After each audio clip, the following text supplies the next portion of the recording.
What's up, VC? It's Steve again, Harmless Rebel.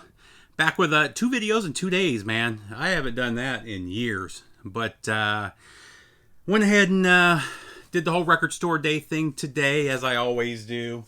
And just wanted to show off what I ended up getting. So the 3 things I really wanted when I left the house this morning were the Fight LP, the Bone Thugs and Harmony EP, and then the Josephus, or Josephus, however you pronounce it, 12-inch. I wasn't expecting to run across the Josephus. There were only 500 pressed and released worldwide. And unless you're in the know about that band, it's just not one of those bands that the average person outside of record collecting really would know. So let me just jump in. So the first store I went to was my local CD warehouse. I'm good friends with the guys there. I knew what they had. I knew that they had a couple copies of the Bone Thugs. I knew they had a couple copies of the Fight. One cool thing about that store is if you get there early, and they were supposed to open at 10, they actually ended up opening at about 9:30. But if you get there and wait in line, they'll come out about 10 minutes before they open. And there's usually not a lot of people, 10, 12 people. And they'll let you choose one album that they'll set aside for you. And that's something that they only do for the people in line. So I had them set aside Fight for me because I knew they only had 2 copies of it. And there were some metalheads up ahead of me. The first 2 in line had Kiss and Kiss and Foo Fighters. Not that Foo Fighters is metal, obviously, but Kiss tattoos, Foo Fighters tattoos. So I was afraid that they would get some of the stuff that I wanted. So this is the stuff that I got from CD Warehouse. This is the bag, one of the record store day bags, which is kind of funny because I just did the video on this album yesterday. But kind of cool bag. Ended up getting a number of things more than what I expected. Like I said, there were 3 that I absolutely wanted, and there were a few that I was also interested in, and I did get pretty much everything that I wanted, and then a few extras too. So start with the 45s. So I ended up getting the Pink Floyd, Syd Barrett era Floyd. And it's Arnold Lane. Is it on both sides? So got that one. Actually, let me open these up too. Where is my blade? Give me a sec. There it is. I'll go ahead and open these up and show you what the vinyl looks like. Because like I said, I'm pulling them out of the bag for the first time. I basically went to the record stores, went to lunch, had some sashimi, and just got home. So this one's just on black vinyl. So it looks like it's one-sided. No, that's cool. I don't know if you can see it, but on the B side, it's an etching. It looks like a handcuff. So that's pretty cool. I love Pink Floyd. I try to get everything that they released for Record Store Day for Floyd. Next up, we got, let's see how this one opens. This is one I didn't know was getting released. But we've got the late, great John Prine, who we unfortunately just lost to COVID-19. And this is John Prine and Kelsey Walden, the Kentucky Sessions. And we've got Kentucky Means Paradise, which is an old Merle Travis song, and then the B-side is Paradise. This one's on white vinyl. Next up, we got Steve Earle.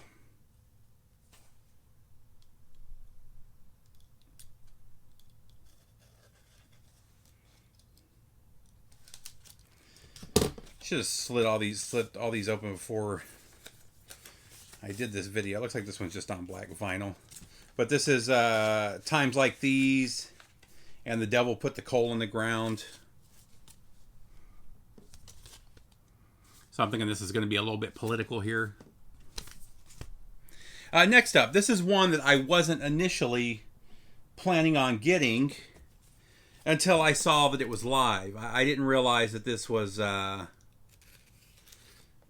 live album. So, Changes, Bowie Now, love David Bowie. You got The Man Who Sold the World, Aladdin Sane, White Light, White Heat, fantastic song. Shop It for Girls, Lady Stardust, Superman, Repetition, Andy Warhol, and Quicksand. And this is from '96, and that one's just on black vinyl as well. But when I saw that it was live, I went ahead and grabbed it. I love the live Bowie stuff.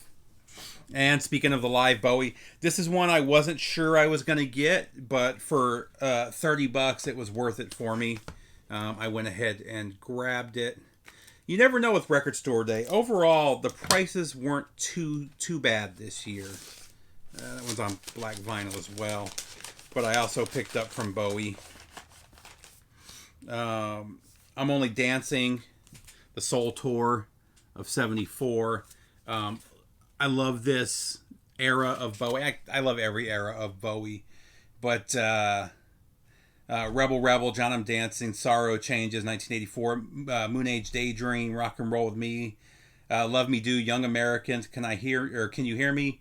It's Gonna Be Me. Somebody Up There Likes Me, Suffragette City, Rock and Roll Suicide, Panic in Detroit, Knock on Wood, which is a huge medley. I'm not going to list all the stuff in the medley, but I'm really looking forward to checking this one out. I can't remember if that was the only two Bowies that they have. They always do a really good job of putting out some good Bowie. I don't buy the little picture discs and stuff like that, but anytime they do stuff like this, I try to grab it. Let's go ahead. So, as I mentioned, Fight was the pretty much the number one album I was looking for, and that's the one I asked them to put aside for me. So let's see what this one looks like. This is the second album from Fight. Go ahead and open it up so you can see the... Now, a lot of people were disappointed with the first album. They said that it sounded really bad. The pressing was really bad. I got lucky. Mine is dead quiet and sounds amazing. And I would have bought this anyway. I love Fight. I love pretty much everything that Rob Halford does. So this was my number one. So I was super stoked to get it. And it's on, I don't know if you can see it, black with, it's got some little red veins going through it. I'm sorry, red with little black veins going through it. So super stoked to get that. And then the last one I got at CD Warehouse was, this wasn't one that was on my list. I knew it was coming out, but I really like her.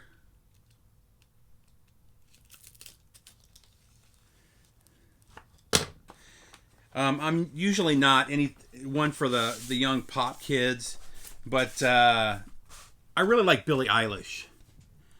She's one of the few pop artists of the last probably 20 years. I don't listen to a whole lot of pop, but I really dig her. So I went ahead and grabbed the Third Man pressing of, where is she?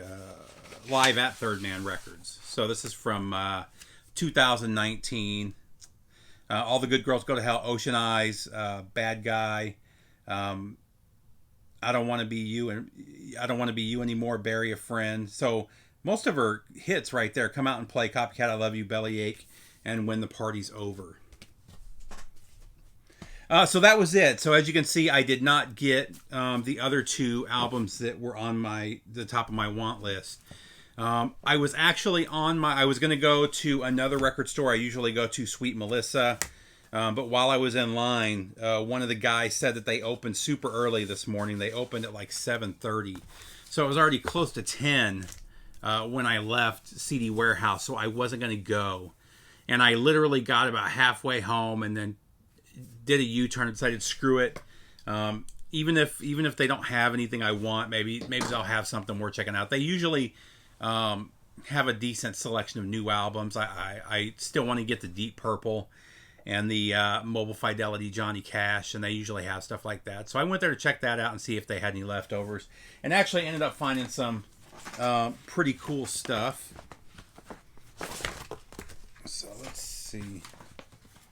They've got some new quarantine stickers for Sweet Melissa. So Sweet Melissa's hit or miss. I've talked about that. I talk about them every year. Their pricing has gotten better. All of their albums used to be like $10 more than any other store on Record Store Day. And I don't know if they got in trouble. I know a lot of people complained to Record Store Day about it.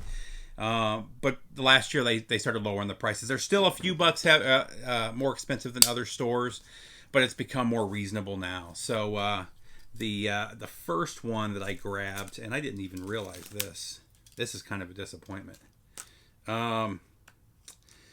So CD Warehouse got copies of this Ace Frehley. And though I wanted it, I had actually forgot about it. They only got one copy, and like I said, there were some Kiss fans at the front, and this was one of their albums that they set aside. So we've got Trouble Walking. What year was this one? 89. And originals of this go for pretty crazy money. Oh, that's cool vinyl. It's that like an egg yolk colored. Are they both the same? Yeah. So that's pretty cool. So I am happy to get this. We'll see how it sounds. I have mixed feelings about, is it E1? Yeah, E1 Records. They put out a lot of stuff that I really like. However, the sound quality of the E1 releases seems to be hit or miss. So I am glad that I got that. Let's see. Next up, this is one I actually put back twice and grabbed again. And I don't know if I'm going to keep it. I may end up trading this to somebody, or I haven't decided yet. But this is the first pressing of Space Hog Resident Alien on vinyl. I remember really liking this. This is one of those albums when I DJ'd back in the 90s. I DJ'd at some rock and metal clubs. And that's mostly what I DJ'd, was rock and hard rock, or 70s rock all the way through metal. And this was always heavily, what was the song? In the meantime was always and Starside were always big requests in the mid 90s. When was this? 95? Yeah, 95 when this came out. So I came to really like it. They didn't do a great job. I don't know if you can see it. They didn't do a great job on the cover, but it's not bad. But I ended up grabbing it. You know, most of this 90s stuff, it seems like every time I don't buy the 90s albums like this, I end up regretting it later. They usually do limited. I think they did 1,500 of these, and they end up skyrocketing in price. So, oh, there we go. It's like clear. I don't know how it looks, but it's clear with pink splatter. Let's see what the other one is.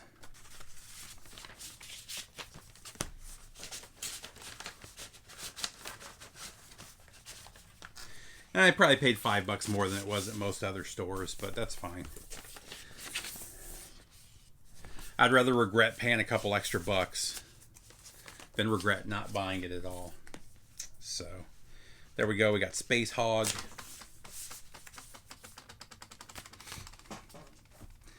And then next up, I was absolutely shocked to find this. I didn't even know this was coming out. It was actually Vinyl Guru who did a pre-Record Store Day video and mentioned that the Josephus album was coming out. But I did not expect to find it once I saw that there were only 500 worldwide. And I know a lot of VC guys and gals that are fans of Josephus, and just psych fans and early hard rock fans in general. Are into this band, especially the I can't think of the name of the album, the one with the skull on the cover. This is original unreleased 1969 master recordings from Houston's legendary band. I'm really looking forward to spinning this, but this is Get Off My Case from Josephus. And they actually had 2 copies of it, and I know some people that are looking for it. And I was going to grab the second copy, and then I heard the owner of the store say that they only allow 1 copy per person on record store day. And I not only was I shocked to get this, I was shocked that it was still there. So Sweet Melissa is the kind of store that the Jazz and Sight guys go to. They have a huge Jazz and Sight collection. So I really would have expected this to be gone. And for them to still have both copies that they received, 2 hours after they opened, it just blows me away. So I'm super happy to get this. Again, this one's just on black vinyl, so nothing special there. And then, of course, last but not least, I got my other must-have, and this is Bone Thugs and Harmony, Creeping on a Come Up. This EP is amazing. I actually bought it, like I said in the rap video that I did. Phoenix is a very West Coast town when it comes to hip hop, or it was in the 90s, late 80s and early 90s when I was growing up there. And as soon as I heard the first track of this on the radio, maybe a month before it came out, I had to have this EP, and I bought the cassette the day it came out, and I wore it out. I don't know that this has gotten does it say? I don't know that this has gotten vinyl. I'm sure that there's been singles. I don't know if it's been released as a whole vinyl or a whole album on vinyl, but really happy to have this one. I don't really care about anything else they ever released. 1919 Eternal was okay. I don't think anything they ever released was as good as this EP, though. But so the Record Store Day website said they only got 4,000, or they pressed 3,000 of them, but it's numbered. I don't know if you can see that, to 4,000. So I got 1715 out of 4,000, and this is on. It's not the coolest splatter, but on Splatter, I think this is going to be one of the hot ones from this Record Store Day, even with 4,000 pressed. Bone Thugs and Harmony were pretty popular, and I wish I would have seen it. I actually had it in my hand, or as I was flipping through, it was there, and I didn't know what it was, so I passed by it. I'm not a huge fan of The Weeknd, but his newest track that's been all over the radio lately has that kind of 80s Cure sound to it, and I really like it. I actually had that album, or I was flipping through, and I picked that album up to look at it to try to figure out what it was. It doesn't say The Weeknd on it. It just says something melancholy or something, and I put it back, and some guy literally reached over my shoulder and grabbed it, and I asked, "Oh, what was that?" He's like, "Oh, it's The Weeknd." I was like, "Fuck." So that's one that I would like to have gotten. It's not a huge deal. I don't know that The Weeknd is one of those guys where each of his albums have 1 or 2 songs that I really like, and I really don't care about the rest of the album. But which is, with modern R&B and hip hop, that's the way I feel about a lot of it. But that's pretty much it. I will say just one side story. There was a guy. He was number 2 or number 3 in line, and he had been waiting for 2 hours, maybe longer, because I got there about an hour and a half before they opened, and he was number 2 in line, and there were a couple people in front of me. I think I was number 5 I was number 7 in line, and so like I said, the guy comes out and lets you reserve one album, and the first guy did the Ace Frehley, and the lady that was with him that had the Ace tattoo on her leg asked for a Bastille, which is a band I've heard of. I don't know anything about them, don't really care. And so I got to the third guy, and he's like, "Oh, I want Bastille," and he's like, "Unfortunately, we only got 1 copy, so basically we're out of Bastille." And he got mad. Like, he didn't say anything, but he stomped off with his daughter and got to his car and threw all his stuff in the car. Basically had a meltdown there in the parking lot, and then tried to compose himself, and he came back to the lady and tried to to make some kind of deal with her. I don't know if he was offering her cash or what to get the Bastille, and she's like, I can't do it. That's my favorite band. That's the album I'm here for, you know. And he got all pissed off again, and he's cussing, and a couple people are like, try this store, try here. And it was just funny seeing a guy. He was a little older than me, so probably probably late 40s, throwing a temper tantrum. But you know, that's first come first. You know, that's it, guys. This went longer than I expected, but I hope you guys had a good record store day. I hope everybody's good. Stay safe, take care, subscribe, all that good stuff. Bye.